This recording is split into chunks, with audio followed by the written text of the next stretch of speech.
The magical question everyone is asking, is now a good time to invest? And if it is, how should you go about it? What's going on, guys? It's Ricky with TechBud Solutions. And in this video, we're going to be answering this question in detail. I really hope that you learned something new. And if you do, all we literally ask you to do is drop a thumbs up and subscribe. And if you have any suggestions for future videos, comment down below.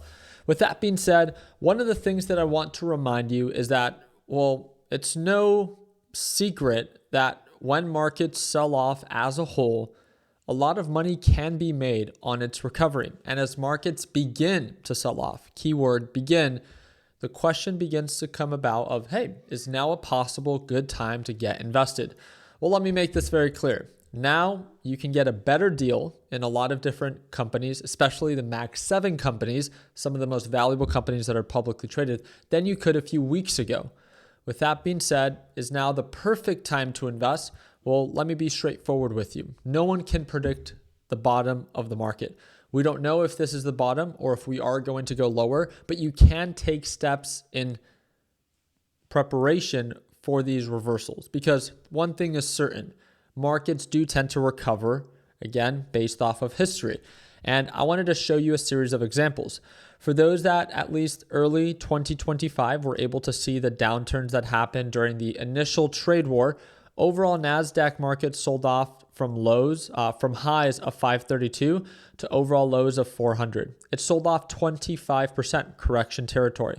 It only lasted about a month and a half and then began to recover. And then not only did we recover to previous highs, so from overall lows, not only did we recover, and again, recover 32%, because the recovery to previous highs is always more than the sell-off that you experience.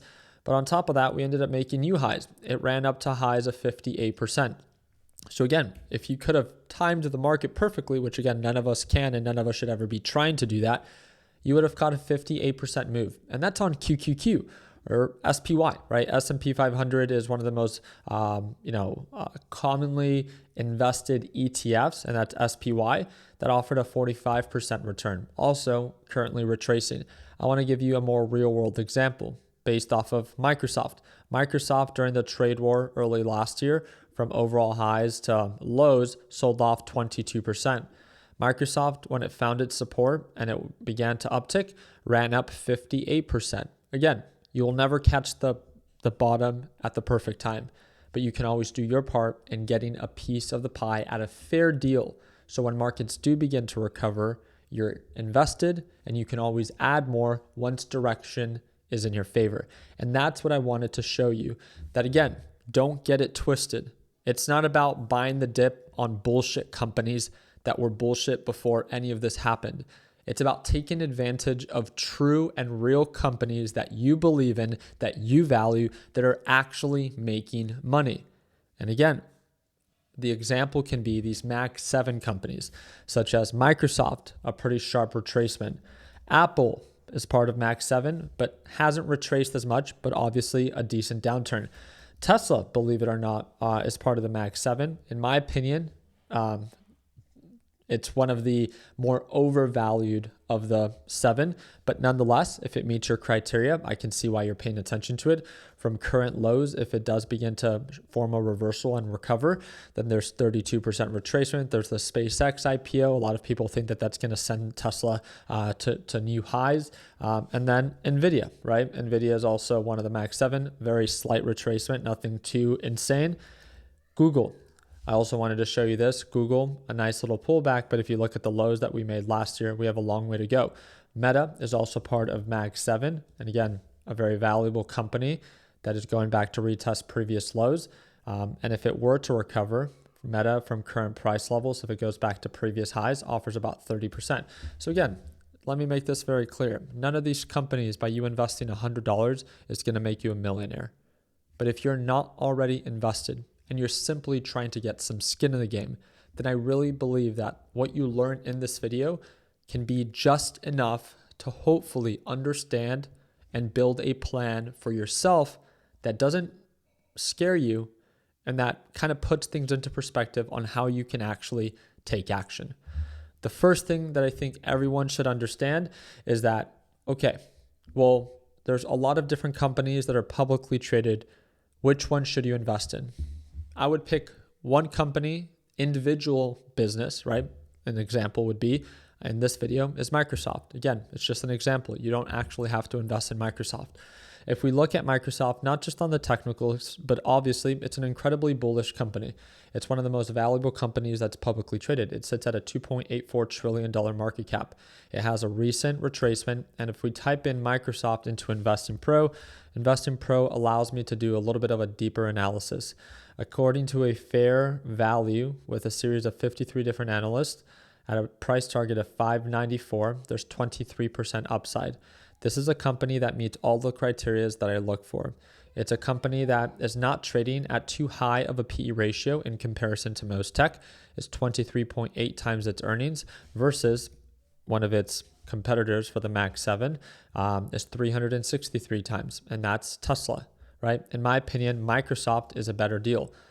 Again, I don't want to get into too much into the specifics. Your job is to identify that one company that makes sense, that you think over a long period of time is a company that you actually want to invest in.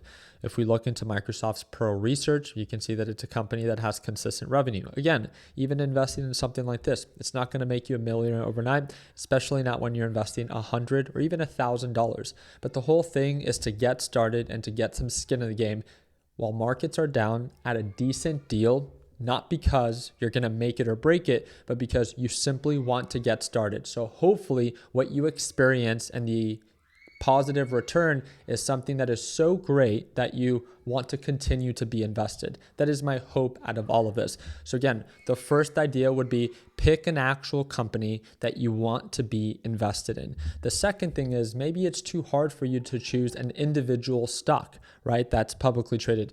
Maybe you want to diversify into more of a basket, an ETF.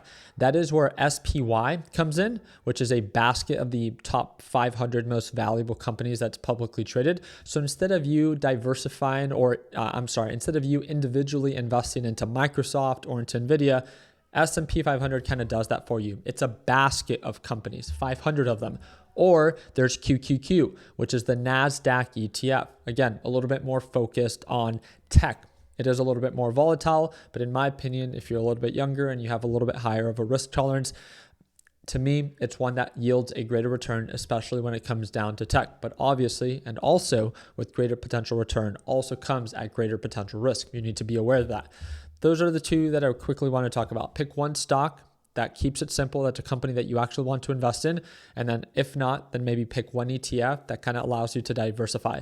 The only other edge that I think is important to talk about right now, because markets are incredibly down or that were hit the hardest while oil prices are high, are airlines. Airlines have taken a significant hit because oil prices have gone through the roof. And as long as they continue to skyrocket, airlines will continue to take a hit because 20 to 30% of their revenue or expenses is oil. So as oil prices go up, their expenses go up. Therefore, their profit margins are more slim.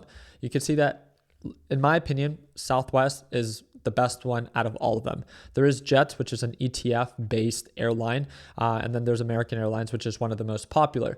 But if you look at the overall performance, American Airlines, yeah, it's done a good job recovering, but it often doesn't actually make new highs. At least it hasn't in recent timeframes. If you look at Southwest, in my opinion, I really liked how it was able to recently retest same previous highs of nearly $60 per share. Obviously, it's sold off with the rest of airlines, but Southwest is actually doing things differently. In my opinion, not just looking at the technicals, but when you look at the actual fundamentals, you can dive a little bit deeper, again, plugging it into Investing Pro, and you can see that, hey, especially based off of current ratios, this is a company that makes $441 million in actual net income with a P ratio of 43 times its earnings. Yeah, relatively trading at a higher P ratio, but its net income is expected to grow. They just started to charge for baggage, and they're aggressively buying back shares. If you want to learn a little bit more into the actual growth, and again, that's where we dive into their pro research and see that their revenue has actually been increasing quarter after quarter in comparison to some of its competitors where it doesn't look as pretty. It's not to say that, again, Southwest is the best. I'm just saying that in comparison, it also seems like Wall Street loves or prefers Southwest based off of recent price action from lows of $29 to highs of $55. But that's really getting into it. What I really want to highlight is that oil prices are up. If they begin to go down once the war is announced to be over, oil prices are expected to drop and airlines would be expected to rebound.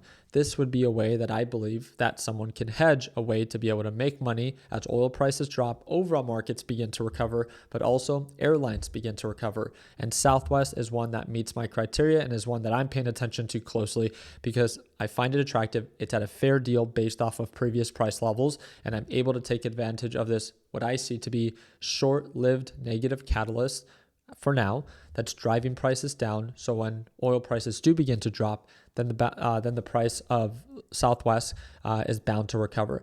The second thing, how to go about buying this. So first off, you have to have your trading application that you use.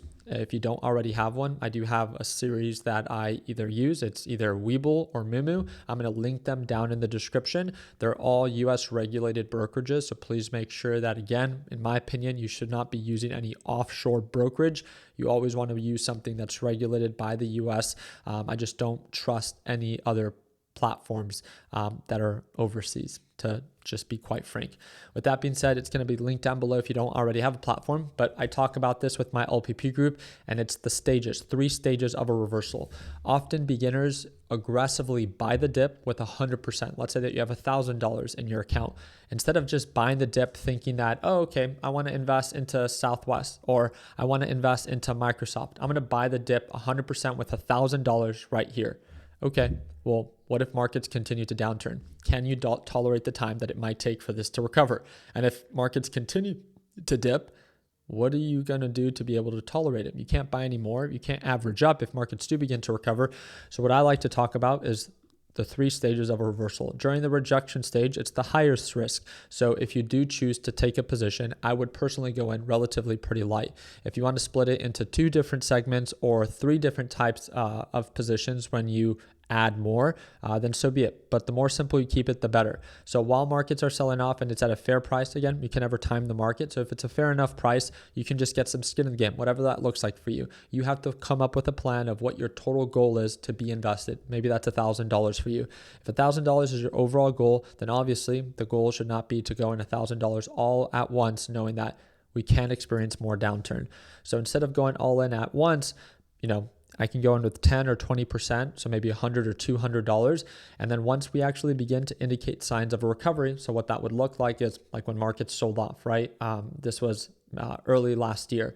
Markets were selling off. They were presenting deals, but it's a downturn. You don't know when they're going to recover. So you just buy the dip. Maybe you bought in at 375. Doesn't really matter. It hit lows of 345. You bought in light enough that you can tolerate the time that it might take for it to recover, and not so much that it stresses you out, but enough to take it seriously. And then once it actually begins to recover, breaks above your average purchase price, actually begins to indicate signs of higher highs and higher lows on the larger time frame, then at that point, again, you have confirmation of a reversal. Market sentiment should be better. All the criteria should be aligning of price action and direction. And once that is actually met and direction is in your favor, then that's when I would feel comfortable to add more to a position that's already making me money. Again, you break up the way that you enter a company and how much money you give it based off of how much conviction you have behind the trade. It's not about going all in all at once just because prices are fair. Things can always get worse before they get better.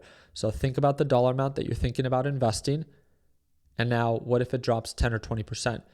Well, that might be hard to tolerate. But knowing that you're only going in with 10 or 20% originally, if it drops 10 or 20%, it's going to be much easier to tolerate because you have more cash on the sidelines ready to buy when direction is favorable, not just when it makes new lows, right? Because averaging down is never a good idea. We do have this little tool. We like to call it the risk to reward ratio calculator, and it allows you to type in kind of like your goal. Or Microsoft, my entry is going to be 381. Maybe you plan to buy more as direction becomes favorable. You plan to take profits right around 550 and maybe cut losses if it breaks below 350. It's a 5 to 1 ratio, meaning that it offers 5% upside for every 1% downside. Let's say that your goal is to buy 10 shares. That's about $3,800. You could potentially make $1,600 and you could potentially lose $300.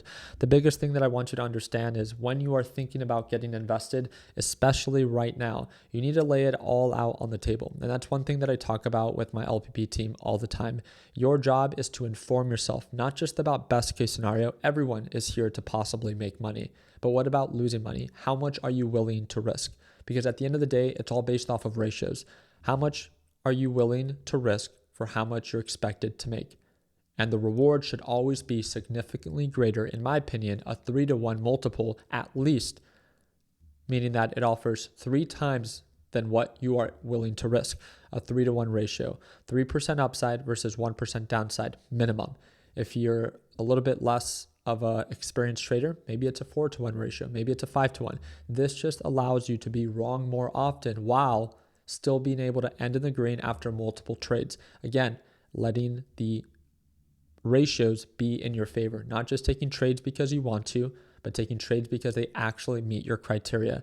So again, collectively, I think that you should understand how much you could potentially make, best case scenario, but you should also pan out and play out how much you could potentially lose. And that's what this whole risk to reward ratio calculator allows you to do.